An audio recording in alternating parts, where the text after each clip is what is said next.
Bom dia a todos. Agradeço à Universidade de Lusíada e muito especialmente ao velho amigo professor Reais Pinto ter-me desafiado para estar aqui. Saúdo todos os colegas presentes e irei partilhar convosco uma história real e de sucesso no que se refere à habitação de interesse social portuguesa, concretizada pelas cooperativas de habitação económica.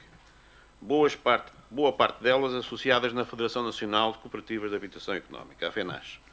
Pois é fundamental evitar ciclos viciosos de más soluções residenciais e não cair na tentação de esquecer práticas habitacionais que já provaram ser de referência. Por isso proponho uma breve viagem pelos principais momentos dos 100 anos de habitação de interesse social em Portugal, reflexão oportuna perante a carência habitacional atual e a necessidade de equilíbrio entre qualidade e custo na habitação apoiada pelo Estado. Em Portugal, as primeiras iniciativas de habitação de interesse social construíram algumas centenas de fogos, até à criação em 25 de abril de 1946, imaginem a coincidência, de uma entidade designada por Habitações Económicas, muito ligada à atividade do saudoso Nuno Teutónio Pereira. Seguiu-se um importante quarto de século, 25 anos, e cerca de 35 mil fogos de habitação pública promovidos por esta entidade e também, essencialmente, pelo Gabinete Técnico de Lisboa e pela Câmara Municipal do Porto, até cerca de 1969. Destacam-se os bairros de Alvalade e Olivais, em Lisboa, referências de integração social e qualidade urbana, bem como as vizinhanças do Plano de Salubrização das Ilhas do Porto e os chamados Pequenos Alvalades, por exemplo, em Matosinhos e em Évora, bem como outras pequenas intervenções residenciais disseminadas pelo país, muito humanizadas, bem construídas e atualmente muito valorizadas. Depois tivemos cerca de uma década, cerca de 10 anos, tenham essa noção, de forte centralização e uniformização projetual com o Fundo de Fomento de Habitação, com cerca de 42 mil fogos feitos. Muitos com projetos tipo, sempre discutíveis, e alguns mesmo de má memória. Como em Chelas, Lisboa, um bairro que precisava de ser totalmente regenerado e densificado, eu diria reinventado. Mas o Fundo de Fomento também teve experiências importantes, como as desenvolvidas pelo arquiteto Justino Moraes, saudoso Justino, que está ali numa imagem, e promoveu estudos incontornáveis com a parceria dos então excelentes grupos de estudo ministeriais, mais tarde extintos, e do saudoso Núcleo de Arquitetura do LNEC, na altura coordenado por Nuno Portas. E lançou bases para as futuras recomendações técnicas de habitação social do Instituto Nacional de Habitação, para além de ter assegurado a cooperação luso-sueca habitacional que apoiou o início do novo movimento cooperativo habitacional português já no pós-25 de Abril. Portanto, não foi tudo mau, fez também o Fundo de Fomento bastantes coisas interessantes. Aqui chegados, o país enfrentava um déficit habitacional de 500 mil de fogos. Surge o SAAL, um programa inovador em muitos aspectos, mas com impacto reduzido no tempo e na quantidade de habitação produzida. E a seguir, até cerca de 1984, vivemos o chamado período dourado das cooperativas de habitação económica, cuja história, tanto qualitativa como quantitativa, merece ser aprofundada e ilustrada. E é muito interessante encontrar casos de expressiva continuidade entre promotores e projetistas do SAAL e aqueles ligados à promoção de cooperativas de habitação económica. Em 1984, em tempos do Bloco Central, é criado o Instituto Nacional de Habitação, o INH, marcando um novo e decisivo quarto século na promoção da habitação a custos controlados. E foi então que entrei para o LNEC, onde Reis Cabrita, um velho e bom amigo, chefiava o núcleo de arquitetura e coordenou o desenvolvimento das referidas recomendações técnicas de habitação social, nas quais participei, tendo assegurado depois, eu próprio, os últimos 10 anos de atividade deste núcleo de arquitetura e urbanismo, núcleo cuja atividade foi depois terminada, mas que tem uma longa história para contar, pois esteve na base de grande parte da investigação nas áreas da arquitetura e do habitar em Portugal. Mas voltando ao tema, base desta comunicação, após a criação do Instituto Nacional de Habitação em 84, seguiu-se um período de ouro para a habitação de interesse social portuguesa, com a participação ativa de cooperativas, municípios e empresas, cada uma delas assegurando, de certo modo, uma parte da estratégica diversificação da nova habitação de interesse social. E neste período, que incluiu o PER, que todos conhecem, foram criados mais de 200 mil fogos, muitos deles promovidos por cooperativas que souberam conjugar bom desenho, custos controlados, construção apurada e uma gestão autónoma e eficaz, num modelo de promoção habitacional que foi determinante para a exemplar desmultiplicação da habitação de baixo custo, garantindo-se a sua qualidade, sustentabilidade e mesmo valor cultural. E destaque-se aqui a ação do INH e a incontornável e verdadeira escola do seu prémio anual, que está aqui ilustrado, que visitou e avaliou em cada local, ao longo de cerca de 25 anos, cerca de 1/3 de toda a promoção financiada pelo Instituto, os tais 200 mil fogos, em mais de 700 reuniões locais de discussão e de análise dos conjuntos acabados. Isto é verdadeiro, é um facto.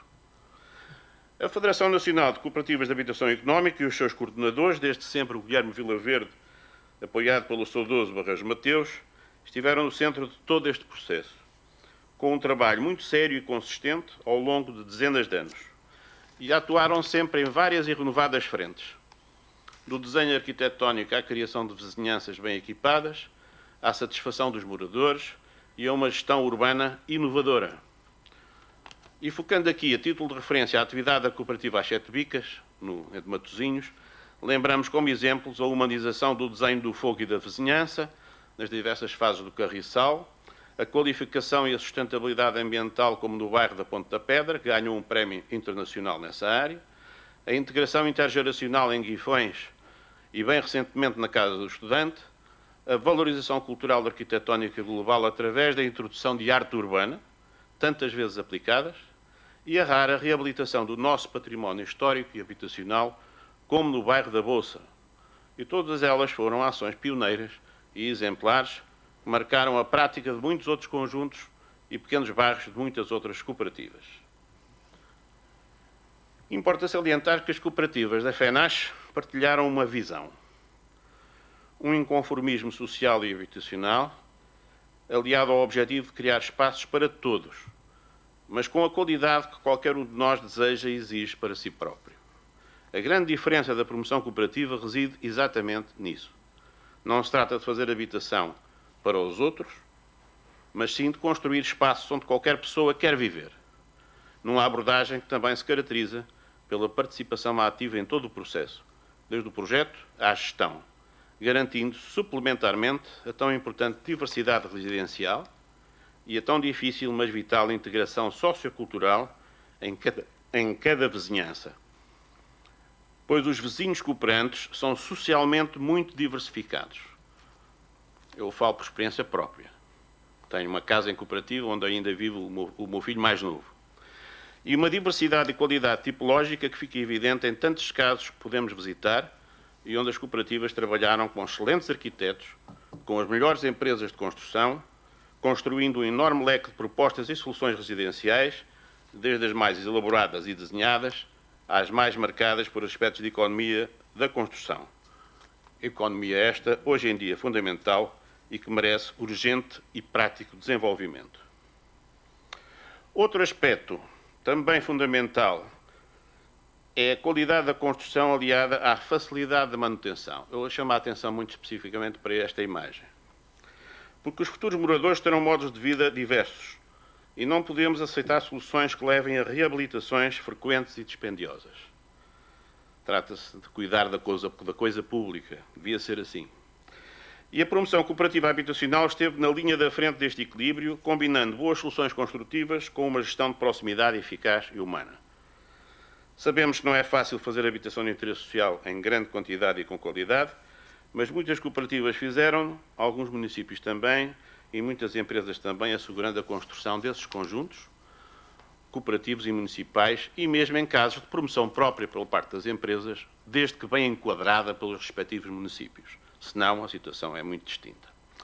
Mas nesta matéria, tal como se ilustra na imagem, e aqui peço-vos esta atenção, é incrível a qualidade acrescida da esmagadora maioria dos conjuntos habitacionais e urbanos realizados pelas cooperativas de habitação económica depois de 20 a 40 anos de estarem habitados.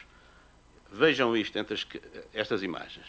Qualidade que se aplica especificamente e também aos maiores conjuntos cooperativos com quase 1000 fogos e que tem um leque amplo de explicações, desde a participação e o cuidado inicial na promoção e no projeto, ao acompanhamento da obra, no desenvolvimento de ações de gestão urbana exemplares e uma ativa informação e participação dos cooperantes. E toda esta lição parece ser fundamental hoje em dia, quando a promoção da habitação de interesse social portuguesa enfrenta, como sabemos, desafios significativos e, novamente, quantitativos. E para agravar a situação, o processo de promoção habitacional tornou-se complexo, sendo vital simplificar radicalmente a regulamentação, reduzir a burocracia e reforçar uma cuidada responsabilização técnica.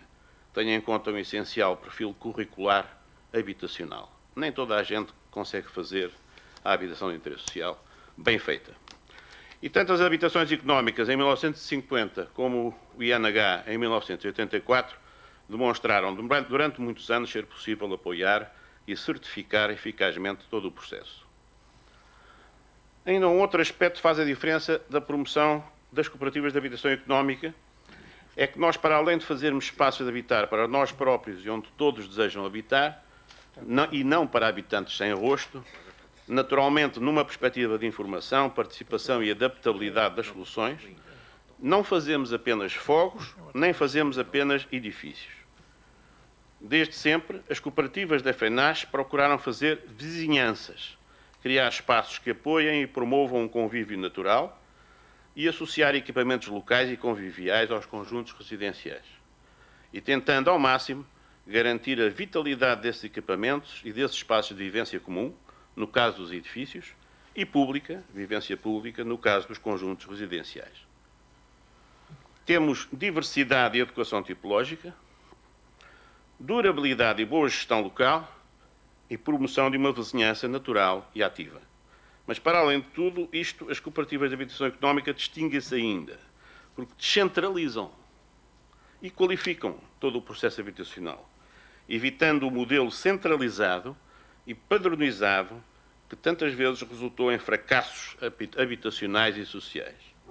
E, finalmente, é oportuno referir que as cooperativas já provaram e, muitas vezes, que são capazes de transformar os chamados vazios urbanos subaproveitados em projetos de grande valor humano e citadino, num processo que está a ser aplicado em todo o mundo, um processo de densificação, redensificação aplicado em todo o mundo, incluindo Nova Iorque, onde bem recentemente se avançou para uma maior densificação em áreas estratégicas. E se isto é possível em Nova Iorque, acho que é possível em todo o sítio. E este plano, podem procurá-lo na net, tem 2 meses, saiu a questão de 2 meses, mês e meio, 2 meses. Para concluir, e porque as cooperativas sobreviveram à crise no imobiliário de 2008, pelo menos algumas delas, divulga-se, para quem não conheça, a exemplar experiência urbana lisboeta do Val Formoso de Cima, que facilmente poderão visitar, os lisboetas e não só. Um pequeno bairro que resultou de um protocolo de cooperação entre a FENAS e a Câmara Municipal de Lisboa, celebrada em 1991, e que associa cerca de 800 habitações, 65 espaços comerciais e uma creche. Atualmente o bairro está em última fase de conclusão, a última fase, o extremo poente. E um bairro que integrou cooperativas com diversos níveis de organização e experiência, garantindo a qualidade final da construção, mas também a criação de uma solução de futuro para a manutenção dos espaços públicos, o que é essencial, e gestão do edificado. No que se refere à qualidade arquitetónica, e isto é muito importante, sou arquiteto também, desenvolveram-se concursos, primeiro um concurso urbano e depois de imagem e conteúdos pormenorizados em cada um dos quarteirões urbanos criados. Foi muito interessante. No Val Formoso de Cima aconteceu regeneração ambiental e urbana de um espaço antes deteriorado, expectante, e uma operação habitacional de cariz cooperativo e, complementarmente, com a entrega de 66 fogos ao município de Lisboa, permitiu-se integração social, pelo menos desses 66, na boa tradição cooperativa, num bairro que tem cerca de 3.000 habitantes. Estou a concluir. Falámos um pouco sobre 100 anos de habitação de interesse social portuguesa e a importância incontornável das cooperativas de habitação económica desde o 25 de Abril. Foi o tema. E esta imagem da inauguração do bairro da Ponte da Pedra, que foi premiado no âmbito do projeto Sustainable Housing in Europe, lembra ainda que nós, cooperativas, também recuperámos a essencial introdução da arte urbana, o que não é pouco. Complementarmente, e perdoem-me a divulgação, mas eu não ganho nada com isso, não poderia deixar de lembrar que muitos destes aspectos e muitos outros temas habitacionais e urbanos estão extensamente desenvolvidos nos quase 1000 artigos da revista semanal InfoHabitar, totalmente disponível na web e que conta já com mais de 100 autores, esperando que outros queiram também lá participar. E para terminar, deixo uma pergunta. Provavelmente muitos partilhamos. Por que razão as cooperativas de habitação económica, que têm uma capacidade de promoção de boa habitação e de excelentes vizinhanças urbanas tão comprovada, deixaram de ser, desde há bastantes anos, sublinho, desde há bastantes anos, parceiros estratégicos do Estado na disponibilização de habitação de interesse social? Fica a pergunta. Muito obrigado pela atenção.